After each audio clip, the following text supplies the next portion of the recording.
Funny enough, I feel like I'm the most nervous about my. Oh, we live now, Here so we let me go. shut up. All right.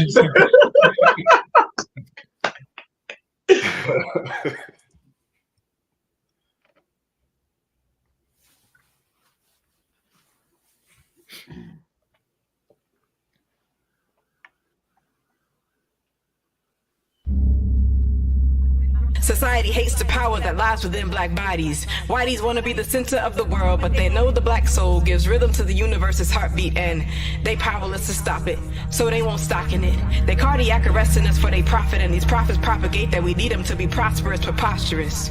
We built nations centuries ago that ain't demolished yet, and the plan to civilize Kemet was written on papyrus thread.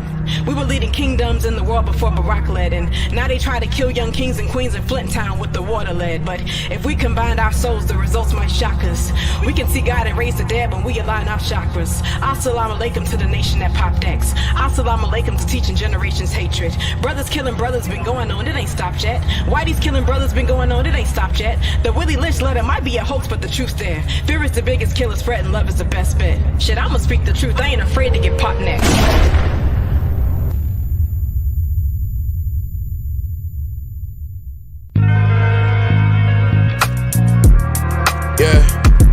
Yeah.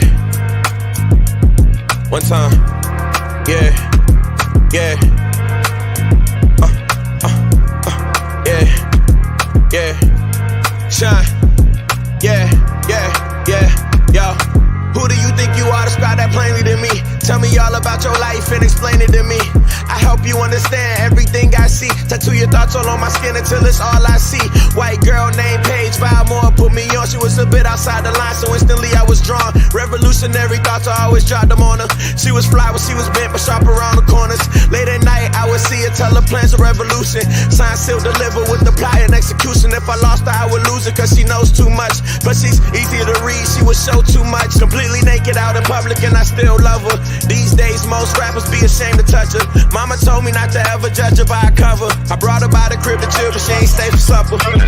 With me, she's home, but away, she's a nomad. Have you seen her? I've been looking for my notepad. Yeah. Have you seen her? I've been looking for my...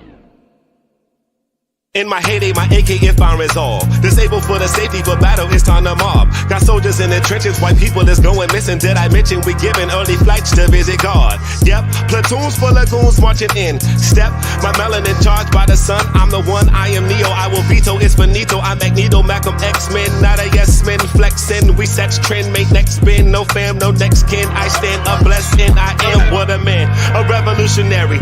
Dark as Coca-Cola, but no the soda. Until it's over, my clover roam like a Motorola, steady looking over my shoulder. Black identity extreme. The Central Bland had a dream. Black identity extreme. The Central Bland had a dream. Then Tamir had a dream. But the cops. Try that again. Sandra Bland had a dream. Then Tamir had a dream. But the cops.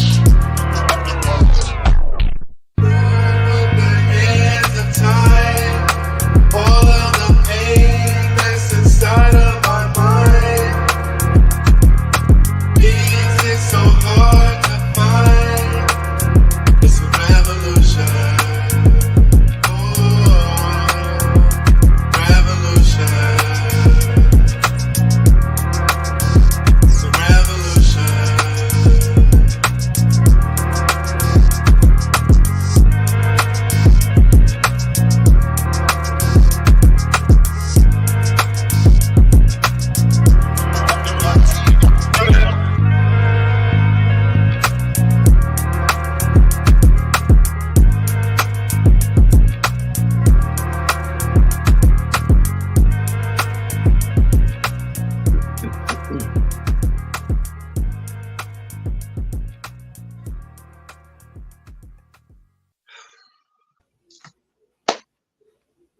Yeah. Yo. Welcome to episode number 5 of Palatable Dialogues. I'm your host, My name is Will Porter. This is being presented to you by In Mayberry, and that's a beautiful organization out in California with the initiative to combat racism through the arts. And so, boom, yeah, let me give y'all a little background on myself, and what, and a little bit of why we're here today. So again, my name is Will Porter. I'm originally from Flint, Michigan. Don't ask me about water. Um, but yeah, so I specialize in portraiture and figurative abstract expressionism, and then most importantly, which coincides with tonight, agitprop, which means agitation and propaganda.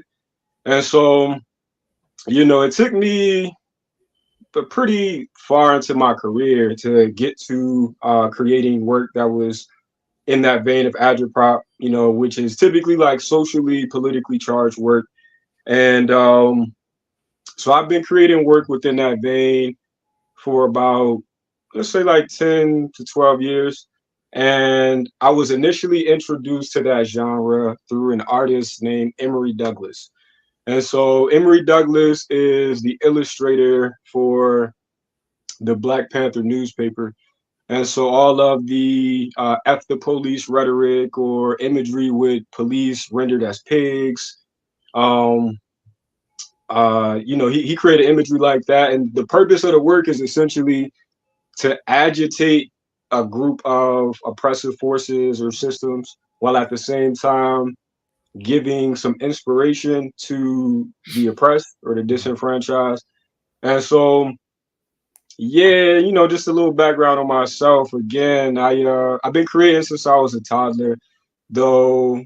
Once I got of age and I started to find my own styles and started to explore different styles, I realized how much I had been seeking a style that coincided with my nature to agitate.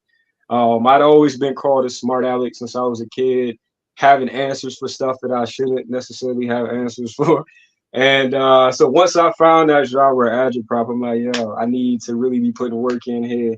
And so, yeah, that's, the premise as to the work that I create. One of the pieces the piece that we're talking about tonight is an agitprop piece, and we'll see that piece shortly. It's called A Seat at the Table of White Wealth. And so, boom, this agitprop piece right here, which we'll dive fully into in a little bit. But yeah, so I created this piece back in 2018, and I learned a new word that perfectly kind of describes, like, I'll just say the word. So there's a word, and it's called proleptic, right? And that means anticipating and addressing an objection or argument before it's raised. And so I had my own qualms and my own issues about acquiring wealth and what that would mean for myself, being who I am within this country. And so I'm excited to dig into all of that, yo. But before we get too deep into it, yo, we're going to take a quick little commercial break so we can get familiar with the panelists that I got in here tonight. We got three phenomenal individuals, and we're about to see a quick little ad that gives a little bit more insight into what they do.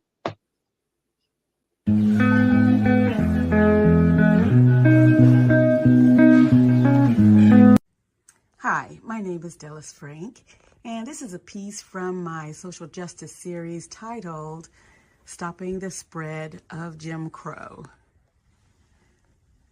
I use symbolism to represent the communities that are affected by bigotry and hatred, and I want my work to stimulate crucial conversations about how we can accomplish just that.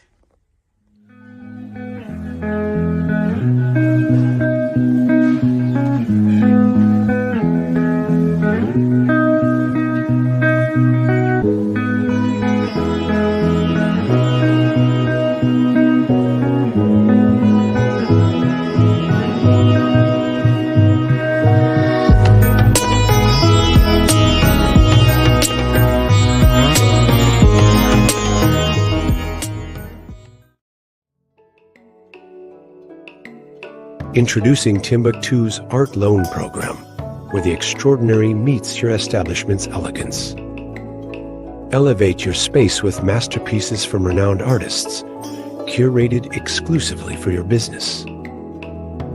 Whether you own a luxurious hotel, a fine dining restaurant, or a premium venue, our Art Loan Program brings sophistication to your ambience. Choose from a diverse collection of high-end pieces, carefully selected to complement the aesthetic of your establishment. Our team of expert curators ensures each artwork resonates with your brand, creating an unforgettable experience for your clientele. Timbuktu's Art Loan Program offers flexibility and convenience. Rotate artworks, refresh your space, and leave a lasting impression. Timbuktu, the new standard for collecting art.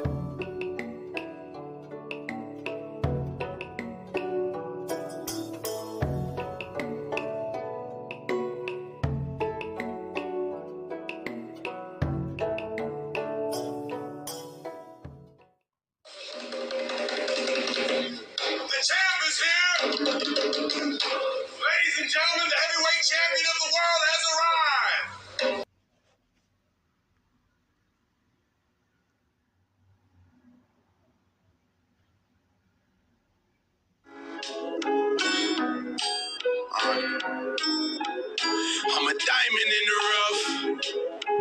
I'm built strong, built tough. I'm a diamond in the rough.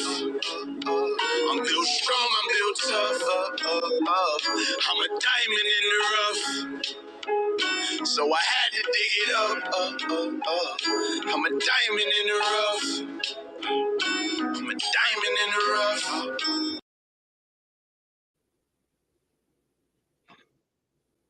Word. I'm gonna clap it up for them myself. I'm excited to have them here, yo.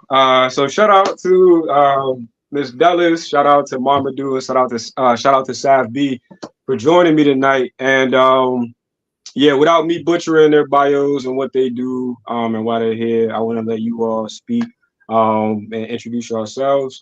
Miss Dallas, if I could get you to tell the people who you are, what you do. All right. As Will said, I am Dallas Frank. I am a Southern California artist. I am moving slowly but surely into mixed media work. I started out with more just fiber work. I still incorporate a lot of fiber in my pieces. But the series that is most connected with Black in Mayberry and what Will does is my social justice pieces. And it is what's bubbling up inside of me that needs to come out when faced with all of the things that are going on in our society today, trying to erase our history, our lived history, because they feel uncomfortable. They meaning, white people in power. So when I do those types of pieces, I have to balance that out, all of the anger and the frustration and so forth. I have to balance it out with doing whimsical, lighthearted, other work to lift me back up and get me back in a space where I can actually deal with people. So that's in a nutshell. Retired educator. Yeah. For sure. All right, brother Mamadou, you know what I'm saying? If you could introduce yourself to the people. Most definitely. First of all, thank you all for having me on today. I'm really excited to get into this palatable discussion with you all. So my name is Mamadou Njai. I'm a lover of the arts. I'm not talented enough to actually create Get out of here. Stuff. But, I do love and appreciate the arts, especially art from our community. And I'm the co-founder of a tech platform called Timbuktu. And quite simply, what we do is we prove the authenticity and that provenance or ownership history of original pieces of artwork, right?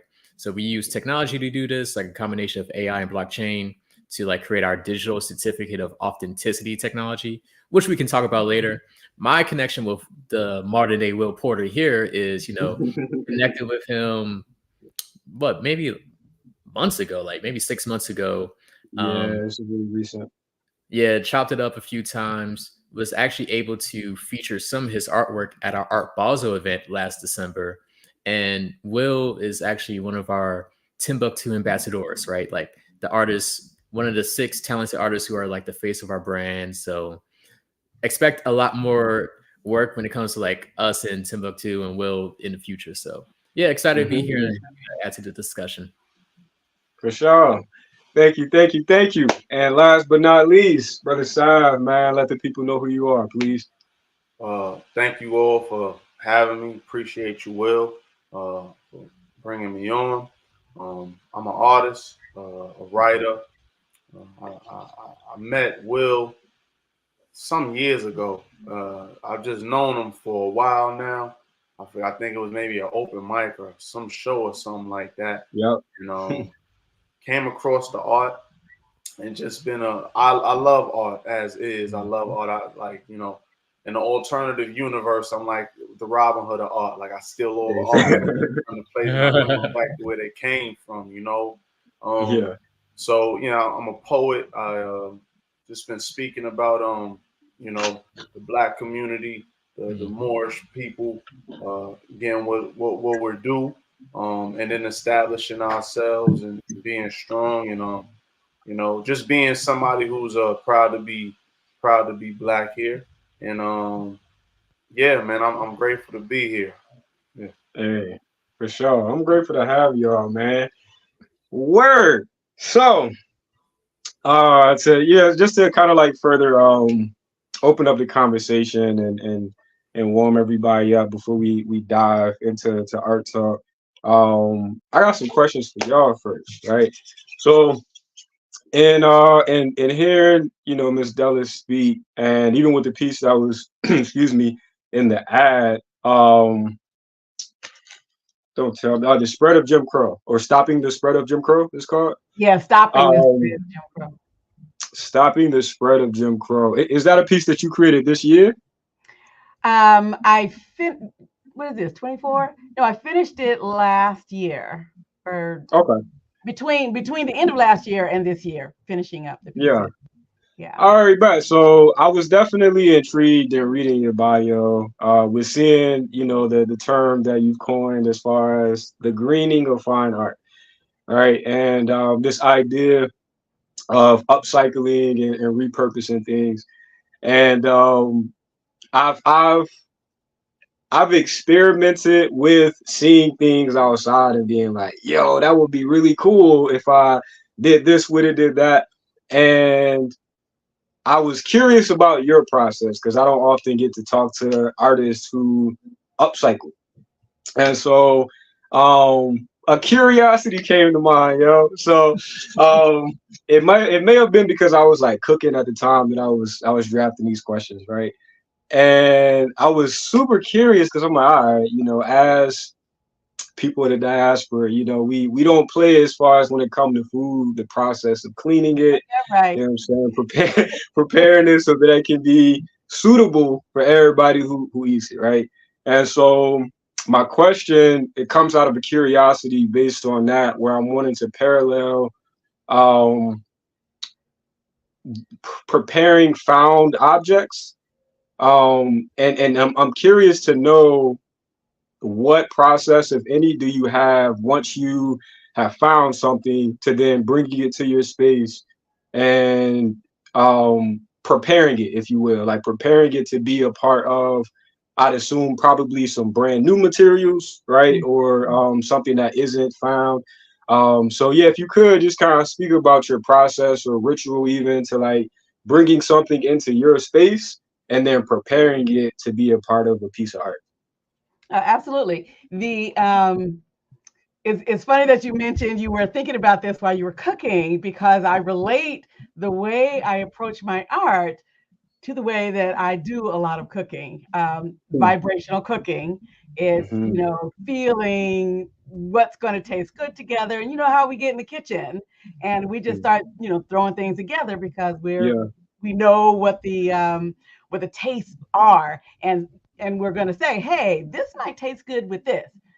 So that's kind of the same way that I approach my art. Yeah. And a lot of my pieces, it is the material that informs the process. So I have lots of work that has incorporated the empty toilet paper roll. That to me, so you think Is this? there a particular reason, or you Well, just happen to come across that in this abundance?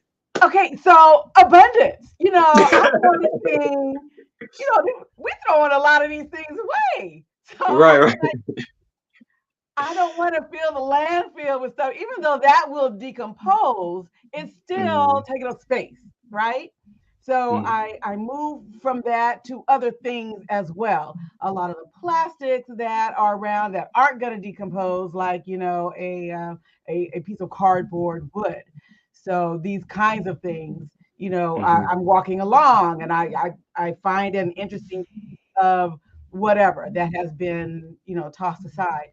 And I do have to, sometimes have to clean it and prepare it and all of that in order for it to be incorporated in the work.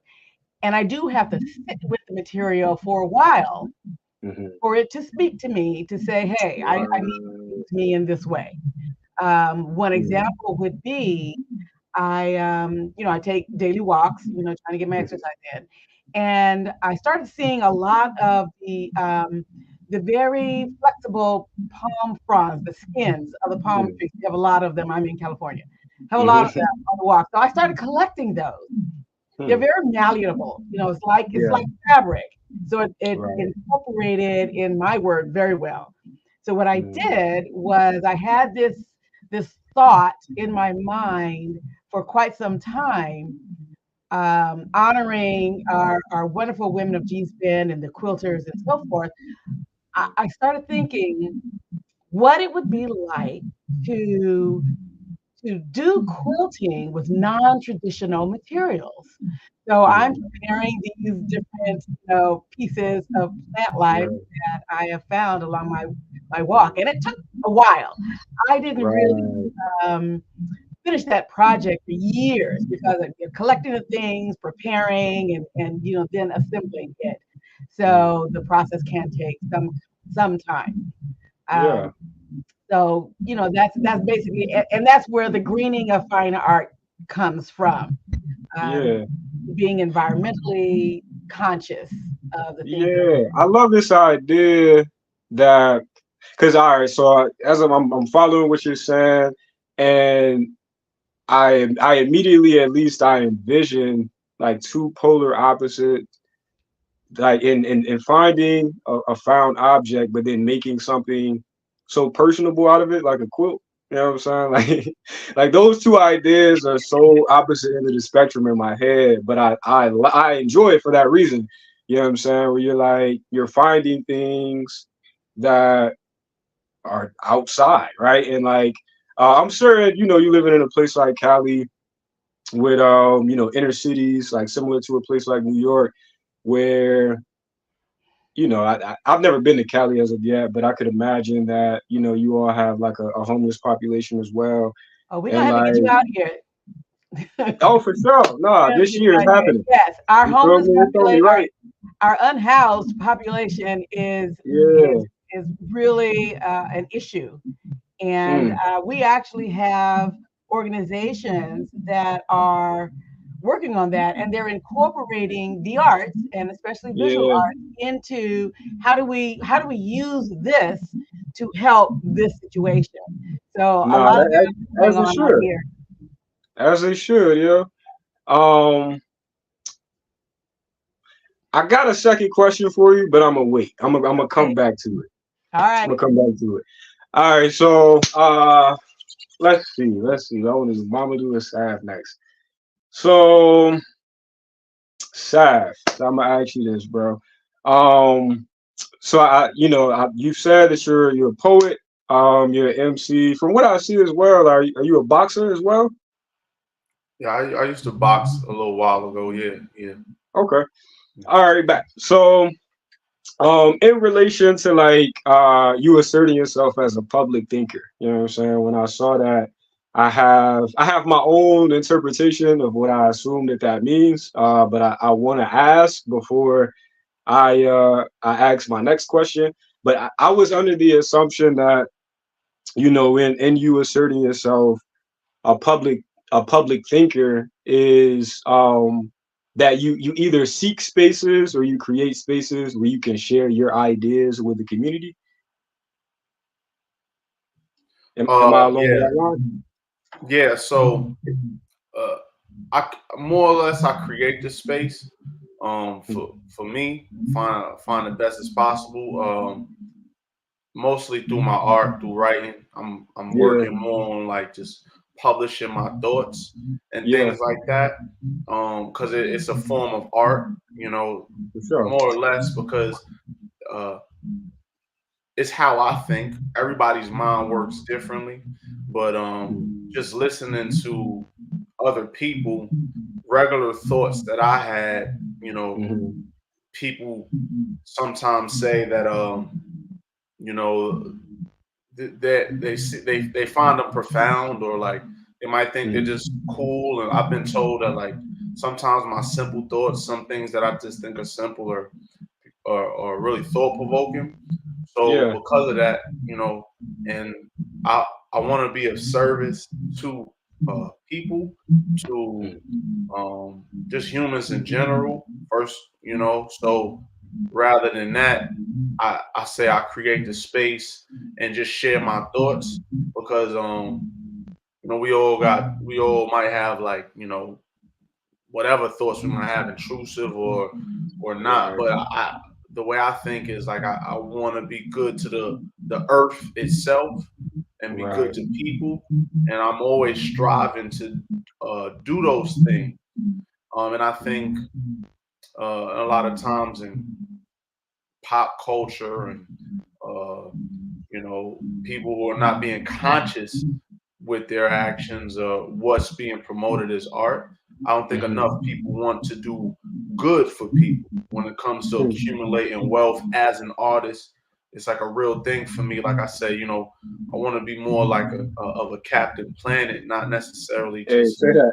a person who does something. Because I'm real specific on, if I was to be, you know, acquire riches and fame, more or less fame. If I was to acquire fame, because you can be rich and nobody know your name, but if I was to Hmm. acquire fame, I would definitely want to be someone that you could look to and lead by and be the example. Like I'm always watching myself in a dark room Hmm. by yourself. You watching yourself, so I always wanted to be able to be proud of what I saw, regardless of you know your past or moving forward. So Yeah. that's So yeah. would you say, my fault to cut you off, but would you say that people giving you feedback on your thoughts was more of a catalyst for you sharing, or did you have a desire to share them prior to people engaging with it or responding to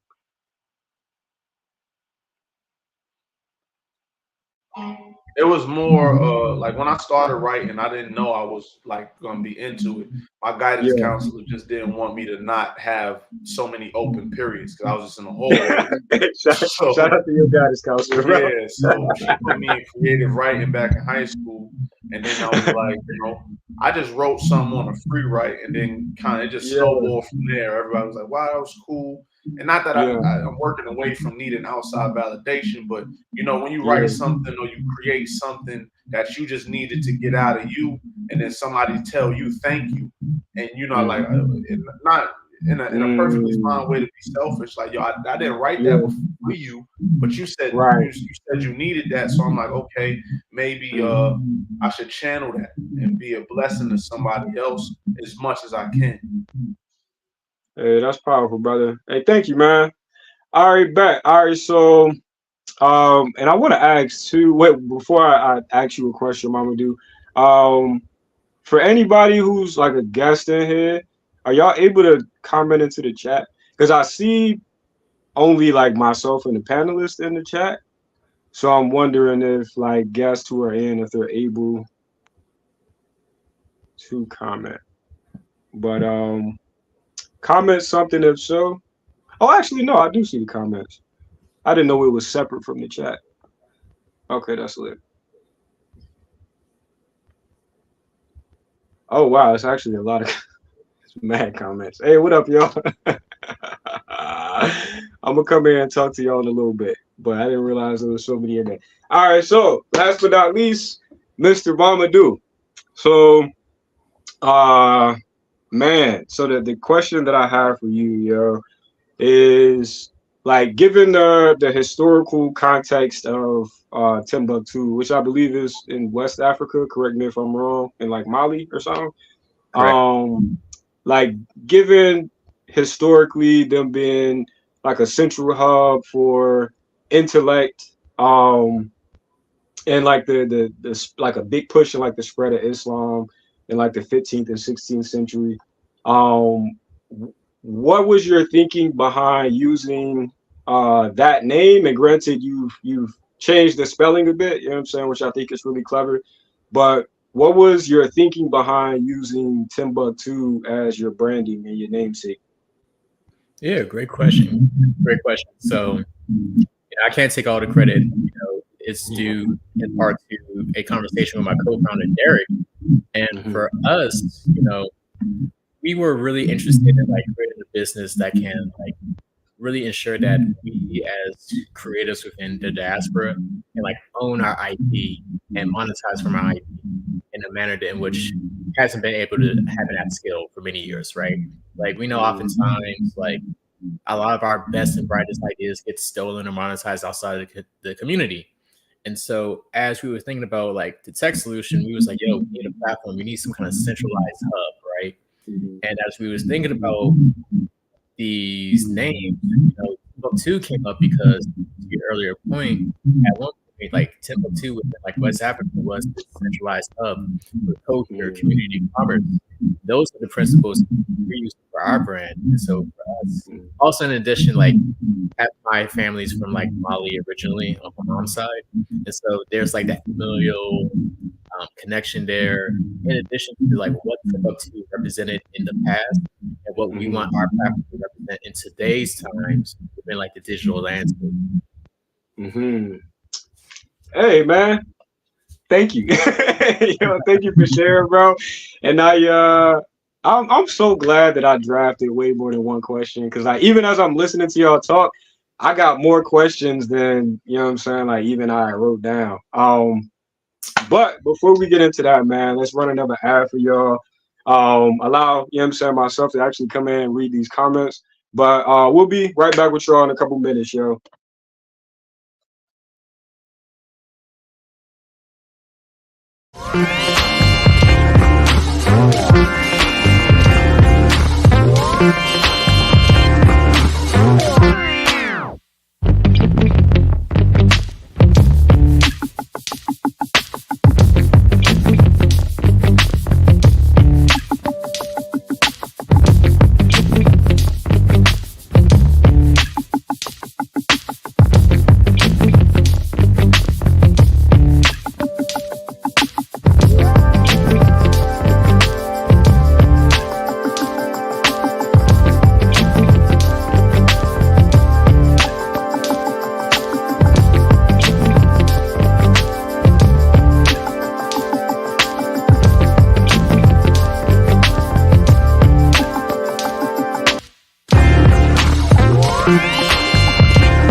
Yeah.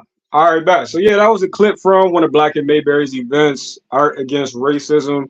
And that's a great segue because now we about to talk about more agitprop. You know what I'm saying? And so um yeah, really I don't even have a preference for real, man, but I would love to open up the floor for the piece that we're centralizing tonight because there's even though everybody does a little bit of a different type of work, I think that a through line is making sure that we're able to combat iniquity, you know what I'm saying, or injustice or imbalance. You know, with it's sad, you know, you're saying that things that are personal to you and things that may be helping your own personal experience just so happen to be um as a byproduct is actually helping somebody else. You know what I'm saying? And then Ms. Dallas with education, creating curriculums, creating work for social justice is always keeping people in mind in order to, again, kind of balance out the scales where we see vast inequities. And then, you know, Brother Mamadou in a space with doing his best to bring technology into a space of creativity so that those two can marry and create more opportunities, again, for more inclusion, more equity.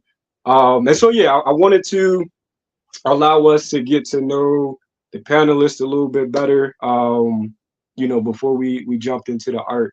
But again, so the piece that we're censoring for this conversation is called A Seat at the Table of White Wealth, right? So again, this piece is from 2018. And yeah, well, I have the pleasure, you know, this time around of not talking into an echo chamber of my own ideas as to why I made this piece. But we got beautiful panelists that have composed some questions and some comments that I'm super excited to answer. So let's see. If Saf, if we could start with you, brother. Um, any questions or commentary about the work? Okay. Dope piece first and foremost, for a lot of reasons. But so and I appreciate you, man. You was like you're like the first art that I've actually purchased. So thanks, man, for your work. But I've noticed through in your work, it's consistent. You add like numbers and lines, and I wanted to know if they were like, were you like being specific with the measurements? Are they like mathematics that you're like trying to convey a deeper message or anything like that?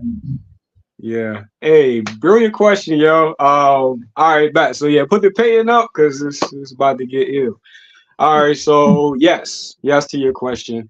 I always tell people, and the response that I get is typically some confusion. But I always tell people that I love art because I love math. That's one of the main reasons that I enjoy art is this premise of either a problem existing or you creating one with the intention of then finding a solution or solution sets, right? Sets of solutions. And so with this piece in particular, I posited myself on the left of it. Tanya, can you bring the painting back up, please? So again, the piece is called A Seat at the Table of White Wealth. And so the numbers that he's referencing appear on the left side of the canvas near the new red figure that's symbolizing myself. And so this piece is so layered in that it not only acts as this tangible form of my thought, though as I was looking at it, I had to humanize my thought, right? So myself as it's represented on the painting, I had to humanize it. And as wild as this sounds, I didn't feel safe. As an idea of myself, the idea of myself on that painting didn't feel safe, right? So that coincides with some of the numbering that you see on here. So essentially, the left side of the painting that it has the red figure and the side that's in white, I wanted to read as my conscious mind, right? Me being aware. And so again, the word that I have found that describes my reason for creating this piece, again, is the word proleptic, right? So I'll define that again. It says anticipating and addressing an objection or argument before it is raised, right? So being an artist, I've been painting since I was 4 years old, right? So I'll be 34 this year. Going into my 30th year of creating art, and coming up on my 17th years, 18th year of selling art. And so after a certain point of my career advancing and me seeing my trajectory rise, it was inevitable that I was like, yeah, and God was telling me, you're going to see a lot of wealth based off of what you do. And the genre of art is very lucrative. And so I think ahead a lot, and that made me nervous to come from where I'm from. I'm from Flint, Michigan, not the most glamorous place. And I started to think about my nephews, about my friends, about people who may know me and be familiar with me in spaces of poverty or lack. And I was like, yo, like, what's it going to be once I have an enormous amount of wealth? And how am I going to reconcile that or explain that to the people who've seen me come from nothing? And how am I going to convince them that the money's just a tool, right? And so I asked myself this question of, again, because I was told like, yo, you're very wealthy. I started to interrogate what our currency is, what it means. And so I asked myself a question, and the question was, if you were to be sitting at a table of personified American currency, would you be welcome there, right? And so my answer was no. And so that's why the figure is facing away from the presidents represented at the table, and it has their representation as they appear on money, or at least that was what I was attempting to mimic. And so the numbers and the dimensions that you see, ironically enough, I was doing measurements to I was doing measurements to to guesstimate what it would take for that hand that you see on the top of the chair, right? For that hand to reach down to that razor, that orange razor. Yo, this is so whack. I don't think I've ever said this out loud.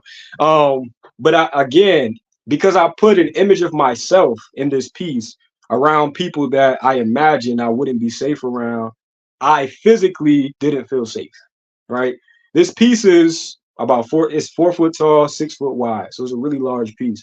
So in my studio, I would walk in my studio, it was just give me this weird feeling like, yo, like these presidents really didn't care about me. Like if I was in a space, they'd probably spitting on my beard. You know what I'm saying? So like I walk into my studio, and that thought or that energy was so abrasive that it was again, it was difficult to sit in front of the piece, right? So what I did with the dimensions is I had to I was going through the motions of sitting in a chair, reaching behind myself, and doing the calculations as to how many inches I would have to reach down to get this weapon to defend myself. So it became this whole script within a script within this pan. And so yeah, the dimensions are there because I was going through those motions in my head of, you're really at this table that you place yourself in for the context of the piece, and now how are you going to protect this idea of yourself in the painting? Um, Great question. Great question, man. Boom. So yo, Mamadou. Man, I would love to hear a question or a comment from yourself, man. Definitely, definitely. And thanks for that context because, it actually answers a lot of the initial questions that I had for you that we exchanged via email. So, yeah, it's just a great context, right? About, like, and well, just being like an example, like a greater conversation, but like this conversation around survivor's guilt, around imposter syndrome. These are like some of the themes that's apparent or arising through like really this origination story of this piece. So, that thank you for like sharing that vulnerability with us. For sure, man. Yeah, it's the symbolism. Really. Can you, Tanya, can you bring the piece up back up, please? I'm gonna look at it real quick for the breakdown. Yeah, man, just the symbolism of this piece alone is just very, very profound to me, right? So it makes sense of you being like not feeling safe, this feeling of insecurity, because like this manifestation of you on this portrait is like you're naked, right? And it just really, the conversation piece was something I brought up in our question of like, what I think it says, what do a dollar bill and black people have in common? You got to break a few bucks to get some change. I'm really interested to hear more about that, because to me, how I do this conversation around like martyrdom within our community, right? Like oftentimes when we look at like different historical black resistance movements or civil rights movements, unfortunately we tend to have martyrs, right? And that can like spur a lot of galvanization within the community or like some kind of change. And so I don't know if that's what you was going for with that exchange, but I want to hear more about that piece. Yeah, man. Thanks for asking that question, because the dialogue that I created on the canvas, it I think was very vital, because I needed something to create shock value, quite honestly, that would also not be far-fetched as to what a European man would joke about with his European friends in the context of enslaved Africans, you know what I'm saying, and enslaved Native Americans. And so, again, because I'm taking something that is a staple within every household.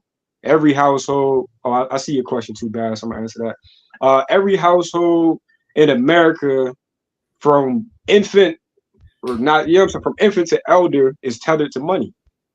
Everybody need it, even before they know they need it.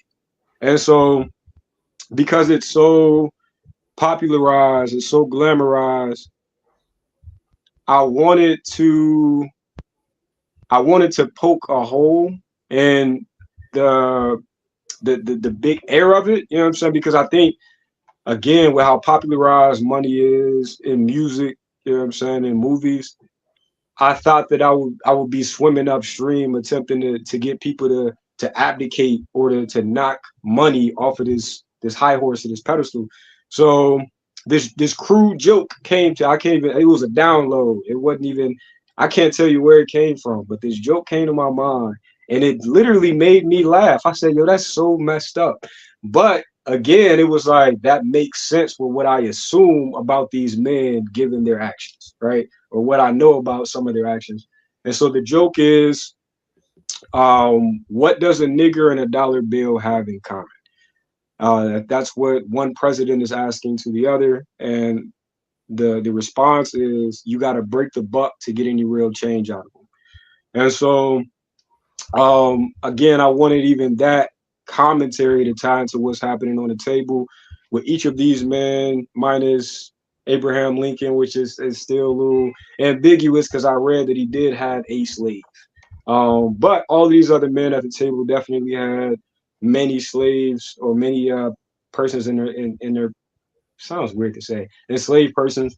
And so, yeah, that had a lot to do, again, with me attempting to muddy the image of these people, and then again to use the color schemes of how they look on money, right? Not taking their natural skin tones, because I didn't want people to immediately think of the person. I want you to think about how this person is symbolized on money. So yeah, that's a great question, man. Great question. And then yeah, lastly, Miss Dallas, and then I see some questions coming in too, so I definitely want to. Oh yeah, I'm like, okay, my turn, my turn. Oh yeah, put the image back up, please. Oh God. I love her already. There is so much going on in this. You know, I don't know if y'all realize that the table represents that ship that brought these people over here. Yes, ma'am. Okay, so I'm putting that out there. Yeah, if y'all didn't see it, you see it now. That's the table. And I know, you know, there was a question. I know you're going to answer this, but the question of you know, being naked at the table is a very powerful statement, because it show, and you know, if I'm stepping on your toes, I'm sorry, but this is, you know, me responding to this, but yes, you're vulnerable, you know, at this table. Your back into the table because you're not really at the table. Yeah. They're not allowing you to participate in this. Yeah. So you're not going to have the ability to have generational wealth like they do. You're not going to have the ability to grow and participate and do the things that you need to do to get that sought after almighty dollar that they all represent. And I appreciate that you did not represent them in their in their true form. We can see who they are. We can tell who they are because you are a skilled artist, but they are not glorified. Right. And your image is larger than what they are. And I'm not seeing the image anymore, so I'm just kind of going by what I remember. I'm like, oh, there we go. Yeah. So, and you don't have the features in the face, and it's not as delineated as the others are. And that speaks a lot too to what's going on inside of you, and how you feel not really being at that table. Even though we talk about, pull up a chair to that table. A friend of mine did an exhibition. She had other artists do things with chairs. It was called Pull Up a Chair. And it was in regard to the same subject matter that you're talking about now. And we have not been included in this conversation of wealth and wealth making because it wasn't for us. It is white wealth. A seat at the table for white wealth. We don't have that. We are working towards that because we're not taking it anymore. So, I appreciate the calculations, because I'm asking you to, the calculations for, the reach for that weapon so you can arm yourself. That is very powerful. And I love all the math that's going on in there. That's the educator coming out of it. But there's so much more that I can say about this piece, but I'm gonna let you go ahead and do Sure. your Yeah. So hey, thanks for pointing out that the table aspect, because definitely, again, I just wanted to put as many markers as possible as to again, like, abdicate this idea of, like, because I think unconsciously there's a lot of power given to money. You know what I'm saying? Without the context of like who these people are. You know what I'm saying? Like what they mean in history. And so to ascribe value to a note, a paper note, and then for that note to have imagery on it of somebody who would have had you feeding their babies, and you know what I'm saying? Like it's nuts. The whole thing is really crazy. And so again, it was something that I don't think people think about often. The reason that I'm new is a couple reasons. So I'm red because I wanted that to symbolize anger, and my head is kind of down as well. So I wanted it to look a little bit tired or exhausted. Um, and then also in the sense of, I like the word that you used, um, invulnerable, right? Because I knew with, even though this is a hypothetical situation, right? I knew even within the hypothetics of it, I had to go there, right? And so like I knew that in that place and time, making that decision to be in the presence of those men and not show them respect by facing them, I would be stripped of something. I would be stripped of my dignity. You know what I'm saying? There was something to lose with me making that decision. And so that's why I made myself nude. And again, it's, even though I have the power because I created the narrative, I still had to surrender some power to make the narrative true. So yeah, the reason I made myself nude is, again, just in relation to who those men are. should I have all this bravado in front of those men that wouldn't have rocked, right? Like it wouldn't have been no, oh yeah, he don't want to sit with us. If they told me to sit with them, that's it. You know what I'm saying? Like, and so again, that's just showing some rebelliousness, though also the likelihood again that something would be taken away from me or stripped from me given my decision to not face and respect them at that table. These are some great questions, yo. I saw a question in the comments. Rail Radio, he was asking about the coloring of Abraham Lincoln. Yes to both of those, right? Says is Abraham Brown because there's here to say that he was the first black president. Yeah, so have definitely heard those whispers about him being of mixed race. And then also, because he was on a penny. So yes to both of those reasons. But I also saw, Bass the Rayman ask a question, or not even a question, but a comment rather, about Andrew Jackson. It looks like he's telling a joke and Lincoln laughing. I wanted it actually to look like, if you can go back to the painting, Tanya, I wanted it to read as though Andrew Jackson has his hands around Abraham Lincoln. Ulysses S. Grant, who's answering the question of this crude joke, is putting a drink toward the both of them. You know what I'm saying? So I really wanted to make Abraham Lincoln look uncomfortable. You know what I'm saying? Like an awkward laugh. Like, you know what I'm saying? Like you're around a bunch of people who you may not agree with, but you in too deep because you're around them, right? And then you may be the only person who thinks other than what the group thinks.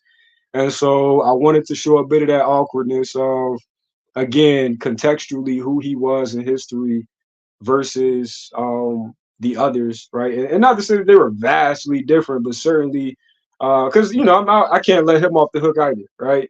Though in the context of history, they definitely did have different stances.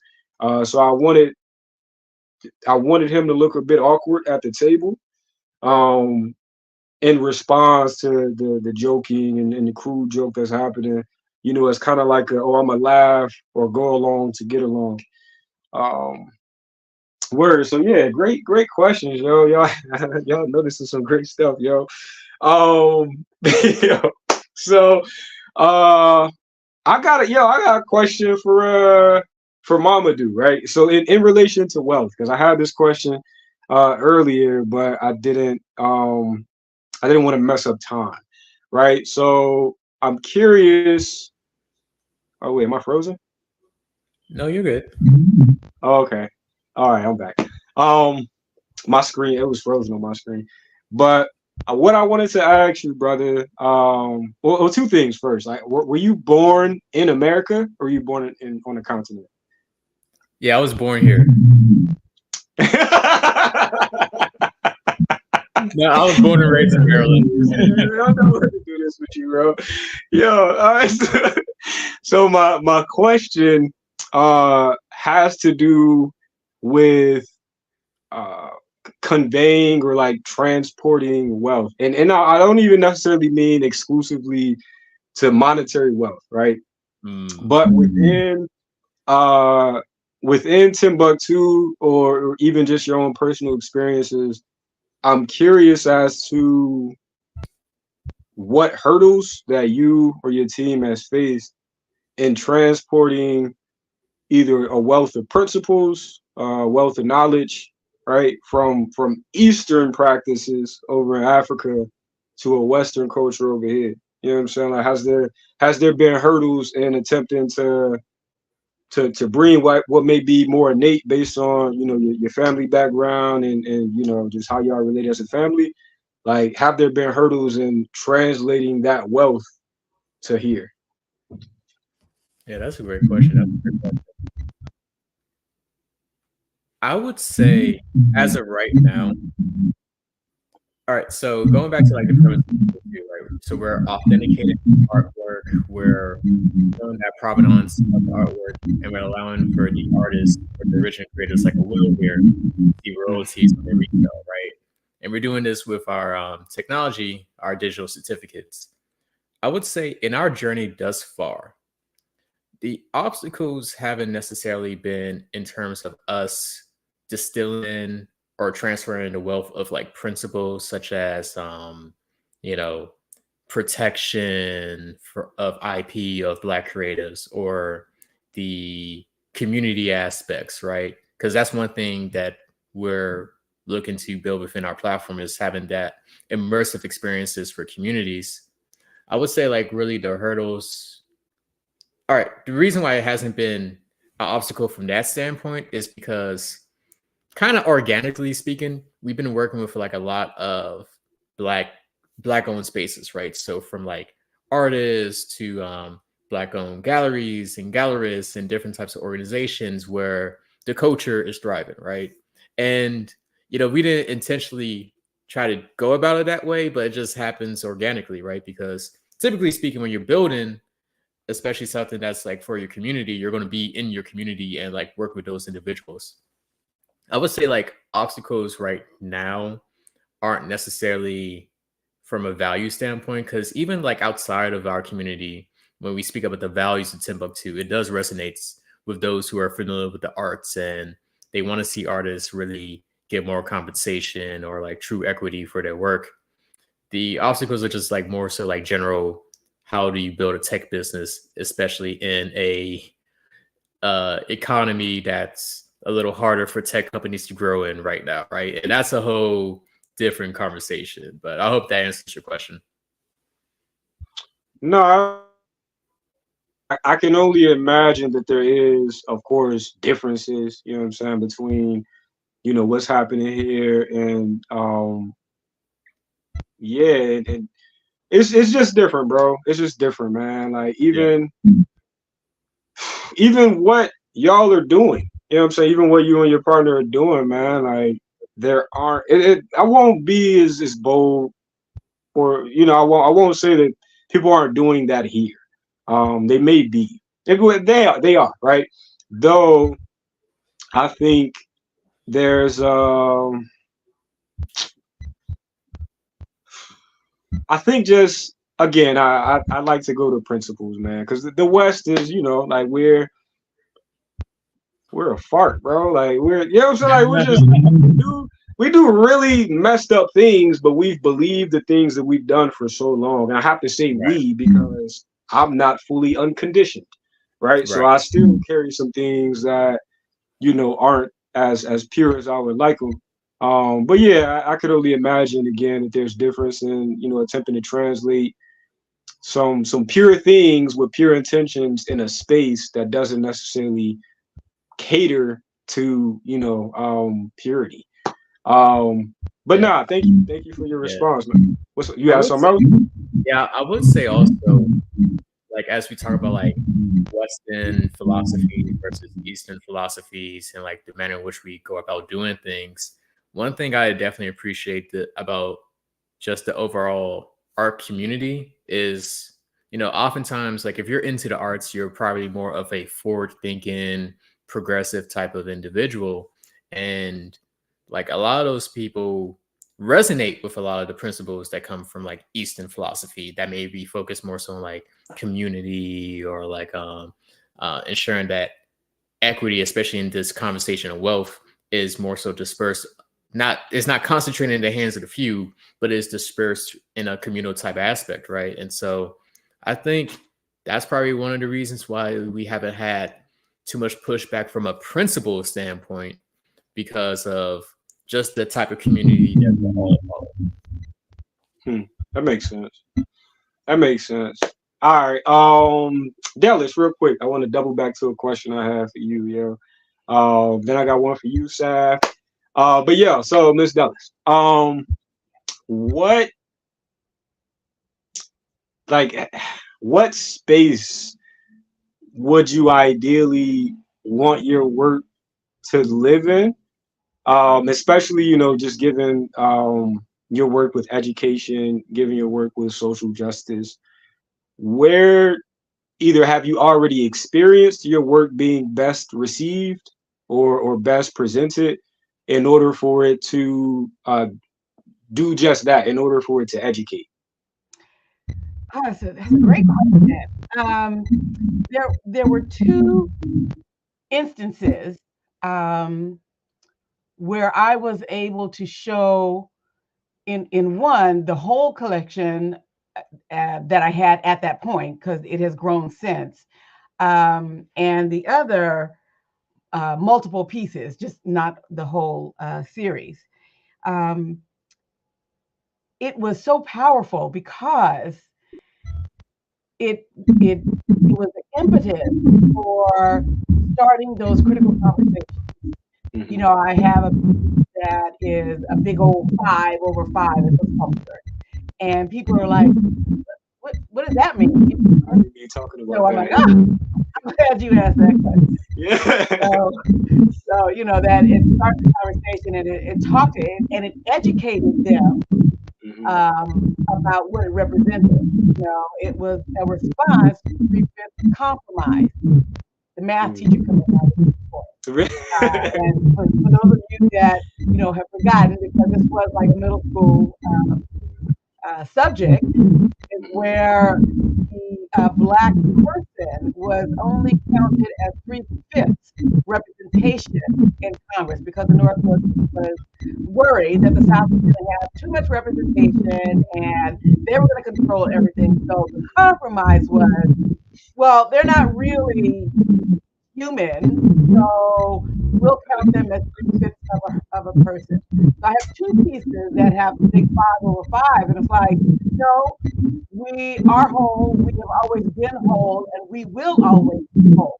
And that was the math teacher coming out of it. But it was a great stimulus to re-educate or take them back to the way people were treated, when they didn't think people that look like me were human.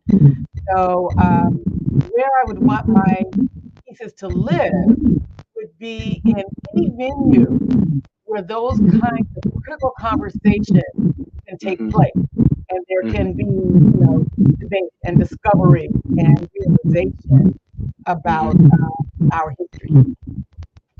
I hope that answers. Oh, absolutely. Absolutely. Yeah, I've always thought about the work that honestly anybody who creates agitprop. I've always thought about it in a couple different ways. One of them being I like to think of my work as being like a blood pressure cuff. And I like that. Yeah, me too. Yes. Yeah, so because that has so many connotations to it too. Our community, high blood pressure, that's a good for us. Come on, there are a lot of levels to that, Will, but you didn't even realize that you were going with that. So the connections, all those connections are there. Yeah, and I like to think about it in relation to like a blood pressure cuff is, of course, to stop your flow of blood, to check your blood pressure. But with the work that I do, that that you do, anyone who works in agitprop, I think the purpose is to stop comfort. Like, I don't want you to be comfortable while you look at it. And when you can get, I want you to feel that discomfort. Exactly, right? So, and I think once people are put in front of something that, especially in a space that's catered typically to leisure, right? Like, oh, let's go to the museum. This is like, that's typically not something you do as a turn up. It's like, I want to go do something chill. I want to go relax. I want to allow whatever this artist has put out to be a template for me to use my creativity to fill in some gaps instead of third. And so I've either seen it, as putting some pressure on people, making them uncomfortable. Though also, I like to almost create a little bit of dissonance where there's so much aesthetic beauty alongside context that's uncomfortable that they have a hard time not looking at it. Like, that's making me uncomfortable, but it's so gorgeous. And then secondly, especially in pieces that I've made where I personify in this one. Well, I didn't humiliate them in this piece, other than them maybe being embarrassed by what they said. But in certain pieces, I've like shown physical representations of money being dehumanized, right?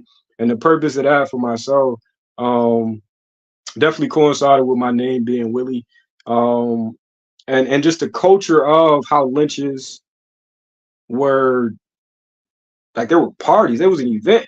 You know what I'm saying? Like, yo, we about to hang somebody, right? Bring everybody. And I bring that same thing to gallery space where I'm killing something and I want everybody to come. You know what I'm saying? Bring the fam. And so wow, yeah. So let me ask Sav this one question. We're gonna go into a quick little break, and then I want to open up Q&A, and then also if anybody from the chat, if they want to join the panel, there should be about 5 or 6 spots for people to come in and ask some questions. And I saw Jada. I'm not going to skip you. I saw that you had a question. I'm gonna get to that too. But Sav, all right. So I came across this. I was watching this video. I'm about to paraphrase what the young man said, but it stuck with me. He was talking about, to start, he was talking about thoughts and thinking, and more specifically, negative thoughts. And he was positing that you can't challenge or you can't expel negative thoughts from your mind with more thoughts, right? He was saying that speech, right? For anybody who read their word, I know that hit you right here in the soul. He was saying that you have to use spoken word in order to change your thinking, right? Just trying to think your thoughts away or think your thoughts into change, it doesn't really, work the same way. And so for yourself as a poet and an MC, and definitely what you shared earlier, how your words have impacted people, I'm curious to know if you go about creating spoken word in order to interrogate your thinking. Yeah. So yeah. So just working, like something you said earlier, you was like about the joke earlier. You said it was a download, and it kind of hit me, and I was thinking about that for a while. And you said something earlier about how you say we, but there's parts of you that aren't as pure as you would want them to be. And that hit me too. Maya Angelou said, I was watching a video on her one time, and she said that if a human can do it, no matter what it is, you got to know that right now you human, so you capable of it, no matter what it is. The most heinous or the most brutal, you are capable. But when it comes to the thoughts, for me, that's how I work through them, because I could sit meditate. I do that, but when it comes to really letting it out and having a therapy session with myself, I write in order to, like you said, when you want people to come to your show, like I think this is what you said. I don't want to get you wrong, but you just said, like, I'm killing a part of myself. So bring the family, you know what I'm saying? Not that's what I was getting at is I'm killing isms, right? So again, I have certain pieces that interrogate. Wish I had an example nearby that interrogate or personify money, right? Personify different ideals within America, and I dehumanize them on canvas, right? So I got people that I'm literally the same presidents that you see at the table. I have them hanging from ropes in a painting, right? Or I have a piece with that we talked about in a prior episode with Aunt Jemima with David Rockefeller in the headlock, right?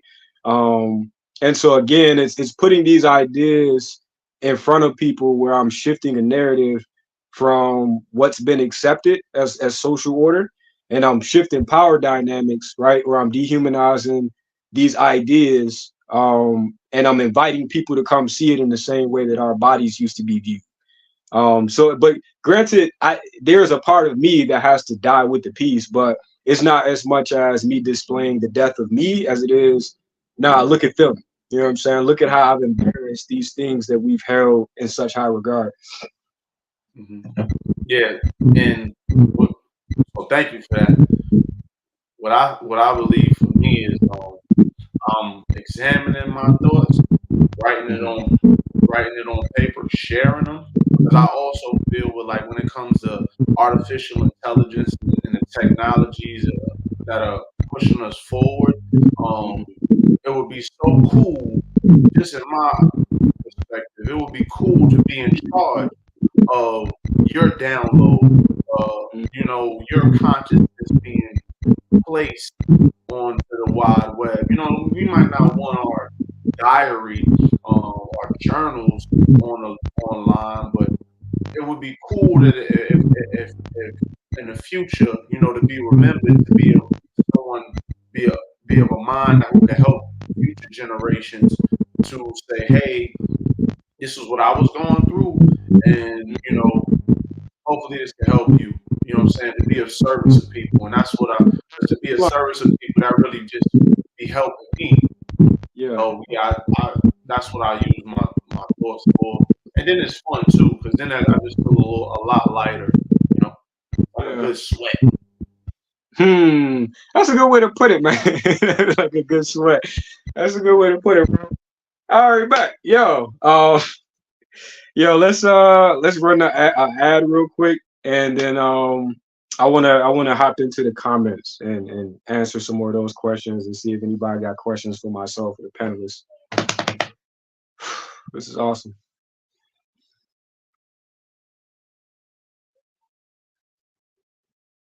Oh, don't make me rap now. I'll rap. If you don't get out. All right, back. So this piece right here, I believe it's a piece of Madam C.J. Walker. Adding some blue to it. This is probably 2020, 2021 maybe. Couldn't tell you what's happened with this piece. I likely painted over it. That used to really annoy my high school teacher. Word. And this piece right here, this is likely 2020 as well. And I have a thing for either working with pieces flat on the floor, like flat on a tabletop or in my lap.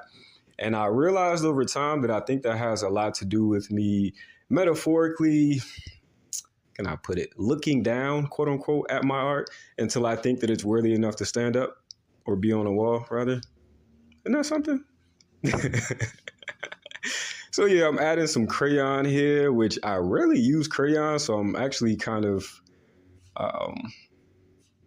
that's kind of funny to me. It looks like those dollar store crayons too. I probably was just tired of seeing them sit around the crib. So I'm like, let me use these because I would never use those. But never say never, I guess. I'm making use of them. So there's some really deep blues here. I love blue. Love the color blue, as you can see. And this is, shout out to Murder and Wyckoff. I set up a lot of times here selling art. I've had $0 days. I've had $5 days. I've had $10 days. I've had $1,000 days. All praise to the Most High. And so, I remember one time, this guy, he told me, and it stuck with me, and I haven't really vended in this setup since. He was saying that my work is way too valuable to be on the ground, and I agree. And so, this is an opportunity for y'all to support living artists. I'm thriving in this generation. Know that it's about to go fast, so you know what I'm saying. Just go ahead, take a nice little look at the work. Oh God, everybody can get it. Anybody can get the work. It doesn't matter, men, children, women. It don't matter, across the whole globe. I got a book too. Feel me? Support living artists, because we out here getting it. Look at this. Out in public, out by the subway. It don't matter. It don't matter. A masterpiece for everybody, for every smile, for every creed, for every age. Oh, I remember them. But you should buy some art. This could be you.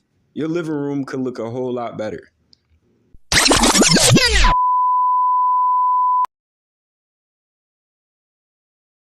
Yo, I really make me laugh.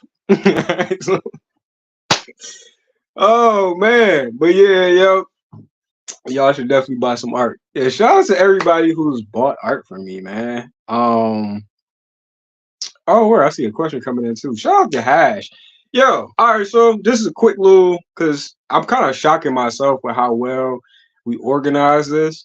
Cause I'm kind of sad, like we about to run out of time, low key. You know what I'm saying? So, like, but I think we've been able to kind of like get the crux of everything.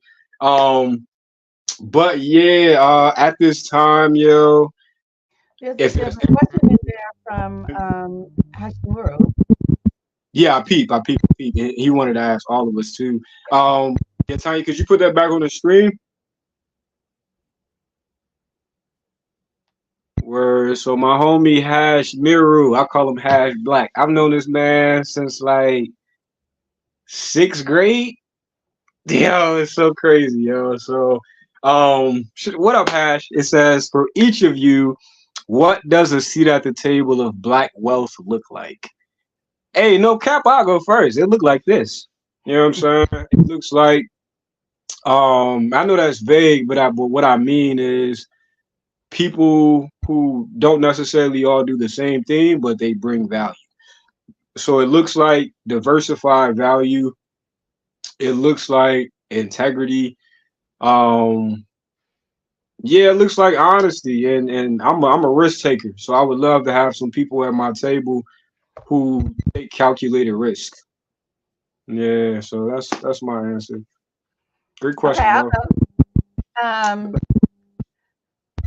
First, you would have to define, what black wealth is. Is it monetary? Is it a whole financial thing, or is it the richness of our community and our culture? Mm. So, that would be one kind of thing. But just looking at it as a purely financial aspect, it would be um, a coming together and supporting each other and not being jealous and not having a zero sum attitude about things. So if the brother over here is doing well, he's successful and great, he must be taking something away from me. We have to stop thinking like that. So And, some when everyone is lifted up, we are all better for it. And that includes the financial and that wealth table as well. So that for me is having a seat at that black wealth. Cool. I can go next. So for me, it's like a combination of both intention and commitment, right? So, and what I mean for that is like a holistic sense, right? Like wealth from the monetary aspect, sure, but like the overall benefit of our life, right? So we have change, we have those who are leaders in the sense of, hey, we want to bring in black wealth in terms of like family dynamics, our education, in terms of cultural pride and heritage, in terms of pulling our economic resources together and being intentional about, hey, it's our community first and foremost. We're going to support our community. We're going to stand by our community. We're not going to take anything less than excellence as a state of being. And so that's what a seat at the table of black wealth looks like to me.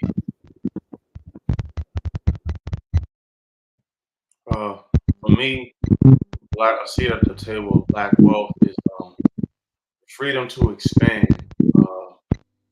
take care of my world, my immediate loved ones, the ability that everybody around me that I love and that I come encounter with to be able to take the deepest breath they can to expand their wings as far as they want, and have and just the freedom, whatever that be, whether that be having your own farm and your own ability to have your own necessities or technology, whatever, just the ability to expand without restriction, outside of the ones we impose on ourselves. yeah. Hey, say that, man. Thank you. Hey yo, Tanya, if you could, I think Jada Farmer had a question that I didn't get to about the painting. I'm almost certain it was about the Latin. Yeah, love this painting. What does the unus est and pluribus unum mean? Um, unus est, if I remember correctly, I think translates to he is one or one of one. And then e pluribus unum is what's on the back of the money, which is like one of many. Um, so yeah, just you take in again some context of what's on money, and then yeah, just playing around with some text, similar to somebody like Basquiat. Sometimes like the text is just how can I put it? Not even a distraction, but just kind of like something to take away from heavy context all the time, right? Like, oh, I'm looking at this very powerful message. Sometimes I like to either with color or with text create a spot where you can just look and not have to think so much. Um, where yo, anybody else got any questions, yo? Yo, this was really, really amazing, yo. This was really fun. This was mad fun. This was mad fun, yo. Word. So I don't see any questions coming in as of yet. So I'm gonna take this time to encourage y'all to all right. So if there's any piece in particular that is a favorite of yours, and quite honestly, it can be a piece of mine or it could be your own personal favorite. And if I can find a way to tie it into something that I've done and have a conversation, then that would be awesome. But and don't get me wrong, I got a list of pieces that I prioritize that I would love to bring into the context of these conversations. Though y'all might have ideas of some stuff that I've done or work that y'all have seen that y'all would like to see me talk about. And so I just want to take this time to encourage y'all, whether you guys scroll through my Instagram or whatever, just to yeah, find something that you want to hear more about or that you think would be beneficial for a group of people to talk about. But yeah, man. Is there anything between the panelists that I have here? Like any else that y'all would like to say? If any of y'all got any events coming up, um, yeah. Don't even be bashful. Yeah, talk about that. Flex. I actually want to know, are you going to actively try to recruit more people to do the agitprop and reflect their proleptic um, ideas and work and collaborate or anything like that? Let me be clear on the ask again because it kind of went out when you first started talking. I think I heard. I know there's this feedback that it's kind of distracting. The agitprop and the proleptic, the themes that you mentioned, what you're doing, do you have any intentions on collaborating with other artists to lift that up and have more of that coming out in the visual art world? I would love to, yo. Though that space, quite honestly, for me, and I'm sure it'll change. Though I've had a lot of artists talk themselves out of collaborating with me because I got a joke on you, Mamadou, with exactly what you said earlier. I'm not the type of artist that you are. I have so many people come into my space and say stuff like that, and I can't do nothing with that. Yeah. Because the work I do is way too courageous for me to try and coddle you to be a part of it. Yeah. You know what I'm saying? You come and you need a different community.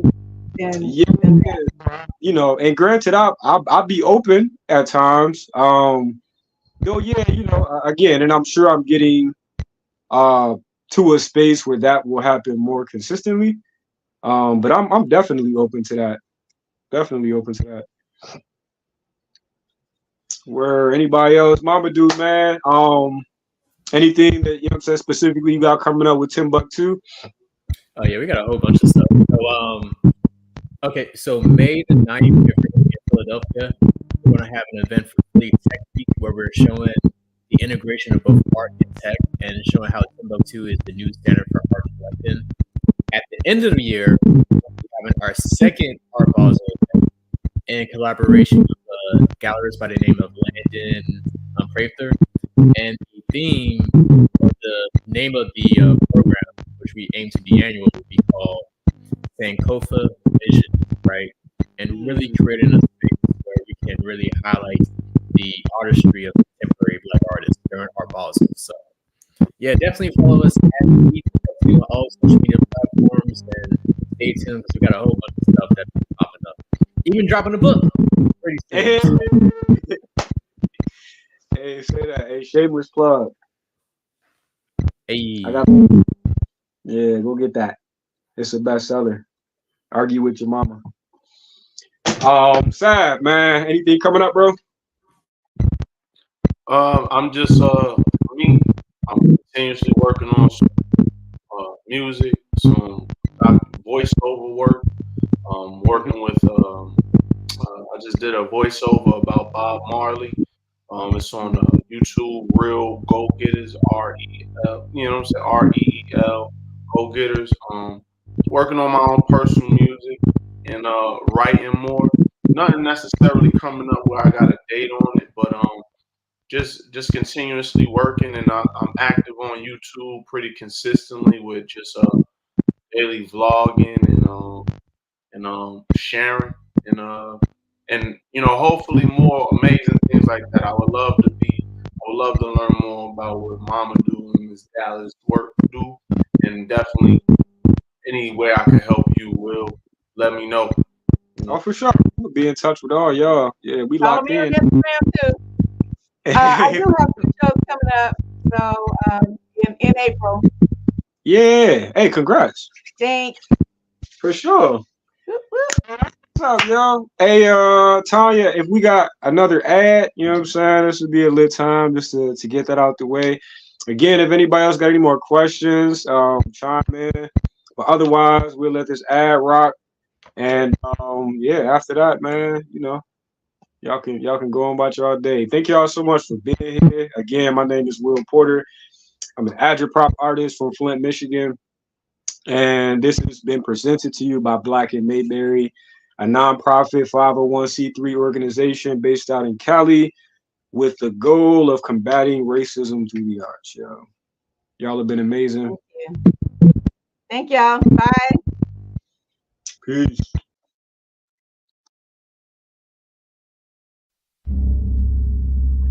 Society hates the power that lies within black bodies. Whiteys want to be the center of the world, but they know the black soul gives rhythm to the universe's heartbeat, and they powerless to stop it, so they won't stock in it. They cardiac arresting us for their profit, and these prophets propagate that we need them to be prosperous, preposterous. We built nations centuries ago that ain't demolished yet, and the plan to civilize Kemet was written on papyrus thread.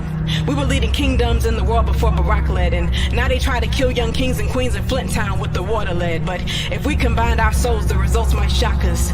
We can see God and raise the dead when we align our chakras. Assalamu alaikum to the nation that popped X. Assalamu alaikum to teaching generations hatred. Brothers killing brothers been going on, it ain't stopped yet. Whitey's killing brothers been going on, it ain't stopped yet. The Willie Lynch letter might be a hoax, but the truth's there. Fear is the biggest killer, spreading love is the best bet. Shit, I'ma speak the truth, I ain't afraid to get popped next.